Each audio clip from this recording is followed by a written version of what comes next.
दोस्तों नमस्कार, मैं हूं राम कुमार राही। आप देख रहे हैं यूट्यूब चैनल सोशल राही। आज हमारे बीच में माननीय सम्मानीय परम आदरणीय श्री कमल दोहरे जी हैं, जो बीएसपी के बहुत अच्छे वरिष्ठ कार्यकर्ता भी हैं, समाज सेवी भी हैं। आज जो इनके बीच में हम प्रश्न लेकर के आए हैं, भारत में आदिकाल से महिलाओं की स्थिति क्या थी, इसके बारे में आज चर्चा होने वाली है और सर जी से इस बारे में हम चर्चा करने वाले हैं। सबसे पहले सर जी नमो बुद्धाय, जय भीम। नमो बुद्धाय, जय भीम। सभी दर्शकों को भी जय भीम। तो सर जी, आपसे जो हमारा क्वेश्चन है कि भारत में आदिकाल से महिलाओं की क्या स्थिति थी, इसके बारे में आप हमें पूर्ण रूप से जानकारी दें। देखिए, महिलाओं की दशा आदिकाल का मतलब पुराने समय से है भारत के अंदर। तो जब यहाँ पर सिंध सभ्यता थी, नागवंशी थे, द्रविड़ थे, उस समय महिलाओं की स्थिति बहुत ही अच्छी थी जी। हड़प्पा और मोहनजोदड़ो की खुदाई के बाद जो अवशेष प्राप्त हुए हैं और तमाम पुरातत्व विभाग से भी जो जानकारियाँ लगी, उनसे ये समझ में आता है कि उस समय हमारे यहाँ इस देश के अंदर, हालांकि देश उस समय बहुत बड़ा था, अब तो छोटा है, विभाजन हो चुका, तो बहुत ही अच्छी स्थिति में थी। लेकिन उनकी स्थिति खराब होना भी शुरू हुई। खराब होना जब शुरू हुई कि जब आर्यों के आगमन के बाद देश के अंदर जी, आर्यों के आगमन के बाद महिलाएं गुलामी की तरफ जाने लगीं और बड़े पैमाने पर गुलामी का जीवन उन्होंने जीना शुरू कर दिया, तमाम तरीके से। सर जी, एक बीच में जो प्रश्न उठता है कि आर्य लोग कब आए हैं? ये काफ़ी पुराना मामला है। हाँ, बताते हैं लोग कि 1500 ईसा पूर्व आए हैं। 1500 ईसा पूर्व आए हैं, ऐसा जो वर्णन किया गया है उसमें तो यही माना गया है, क्योंकि ऋग्वेद वगैरह और ये तमाम जो वेद बने हैं, ये सब उनके आगमन के बाद बनाए गए। जी जी जी। तो ये काफ़ी पूर्व की बात है जी।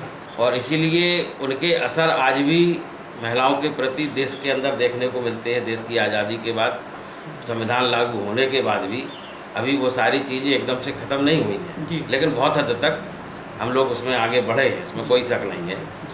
अब जैसे उनके आगमन के बाद जो तमाम वेदों का निर्माण किया गया था, तो आपका ऋग्वेद भी मान लो, ऋग्वेद में ये स्पष्ट तौर पर वर्णन है कि पुत्री के जन्म को दुख का कारण माना गया है। जी।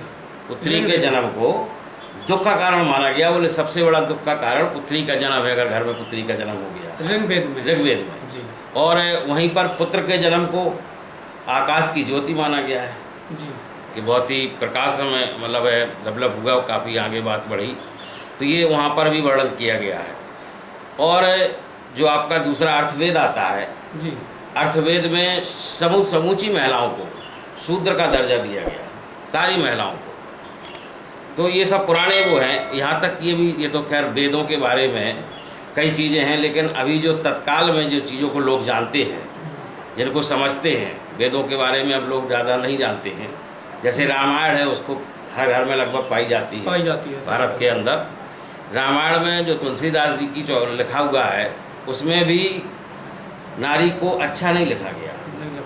उसमें भी नारी के लिए बहुत ही गलत शब्दों का प्रयोग किया गया। उसके अंदर लिखा गया है कि ढोल गवार शूद्र पशु नारी, ये सब हैं ताड़न के अधिकारी, यानी मारपीट के अधिकारी हैं। शूद्र और गंवार और पशु और नारी। वहाँ पर नारी का मतलब नारी है, समूची नारी, पूरे देश के अंदर की। सही बात है। तो ये रामायण में लिखा हुआ है। यहाँ तक कि मुस्लिम समाज में भी अगर हम बात करें तो कुरान शरीफ उनकी सबसे पाक उनका ग्रंथ है जो सीधा अल्लाह से ताल्लुक़ रखता है जी। तो कुरान शरीफ की भी आयत जो उनकी होती है 1:4-11 में, उसमें भी महिलाओं को जो अधिकार दिए गए, बहुत ज़्यादा दिए गए। संपत्ति उसमें साफ लिखा है कि महिलाओं को संपत्ति का अधिकार नहीं मिलना चाहिए। मतलब मुग़लों में भी ये चीज़ रही काफ़ी बड़े पैमाने पर, उसमें भी गड़बड़ी रही। तो कुल मिलाकर के हम ये कह सकते हैं, उसमें भी कुरान शरीफ में भी इन तमाम चीज़ों का वर्णन है। यहाँ तक कि एक मर्द की जो संपत्ति है उसके बराबर 2 महिलाओं की संपत्ति रखना चाहिए। मतलब 2 महिलाओं की जितनी संपत्ति होती है उतनी एक पुरुष के पास होना चाहिए, एक पुरुष के पास होना चाहिए। और दूसरी चीज़ कुरान में तो यहाँ तक भी है कि वो संपत्ति मान लिया गया महिला को। मुस्लिम में तो ये भी चीज़ें आई हैं, उसको संपत्ति तक मान लिया गया, जबकि इंसान है वो। तो ये तमाम जो है स्थितियाँ पूरे देश के अंदर बड़े पैमाने पर आदिकाल में महिलाओं का बहुत बुरी तरीके से शोषण होता रहा, बहुत ही दबाया गया, उनको नीचे रखा गया, बराबर उनको डाउन किया गया, ये सब बराबर उनका चलता रहा। यहाँ तक कि शिक्षा का अधिकार ले लो आप, संपत्ति का अधिकार ले लो, सामाजिक अधिकार ले लो, आर्थिक अधिकार ले लो, नौकरी के अधिकार, ये तो बहुत बड़ी बात होगी नौकरी के अधिकार उस समय की स्थिति में। तो ये सारे के सारे अधिकारों से संपूर्ण नारी जगत को वंचित रखा गया आदिकाल से ही, बुरी तरीके से, पूरी तरीके से इनको वंचित रखा गया। आज जो स्थितियाँ हैं उस समय की स्थितियाँ अलग थी। ना तो कोई महिला तलाक ले सकती थी, जो आज कानून बन गया है, विवाह विच्छेदन का कानून है, तलाक का कानून है, ये तमाम सारी चीज़ें हैं, ये उस समय बिल्कुल नहीं थी। और सबसे बुरी प्रथा उस समय ये भी थी कि बाल विवाह प्रथा थी, यानी कि लड़की जो है वयस्क नहीं हो पाती थी और उसकी शादी हो जाती थी, और जब वो थोड़ी बहुत वयस्क होती थी तब उसका गौना या विदा होती थी, ससुराल में बाद में जाती थी। और उस दौरान मतलब वो ससुराल गई नहीं है, उस दौरान अगर ये हो जाए कि उसका पति ख़त्म हो गया किसी कारणवश, देहांत हो गया उसका, तो उसको विधवा मान लिया जाता था। और विधवा मान करके विधवा पर तो इतने कड़े नियम थे उस समय, बहुत ही ज़्यादा कड़े नियम थे। विधवाओं को एक तो बाल मुड़वाना पड़ते थे, बाल अपने मुंड साफ करा के रखें, सफ़ेद वस्त्र धारण करें, किसी भी हंसी खुशी के कार्यक्रम में नहीं जाएंगी, एकांत में रहेंगी, सादा खाना खाएंगी, अच्छा खाना नहीं खाएंगी, कोई भी हंसना भी उनके लिए वर्जित था। अगर 4 लोगों के बीच में उन्होंने किसी बात कोई टॉपिक चल रहा और उनके के द्वारा अगर हंसी निकल गई तो ये कह दिया जाता था कि तुम एक तरफ हो, तुम्हें सही बात, जरूरत नहीं है हंसने की, हाँ बोलने का अधिकार नहीं है। तो ये इतनी विडंबनाएँ थी पूरे देश के अंदर, महिलाओं की स्थिति का वर्णन किया जाए तो बहुत ही ज़्यादा थी।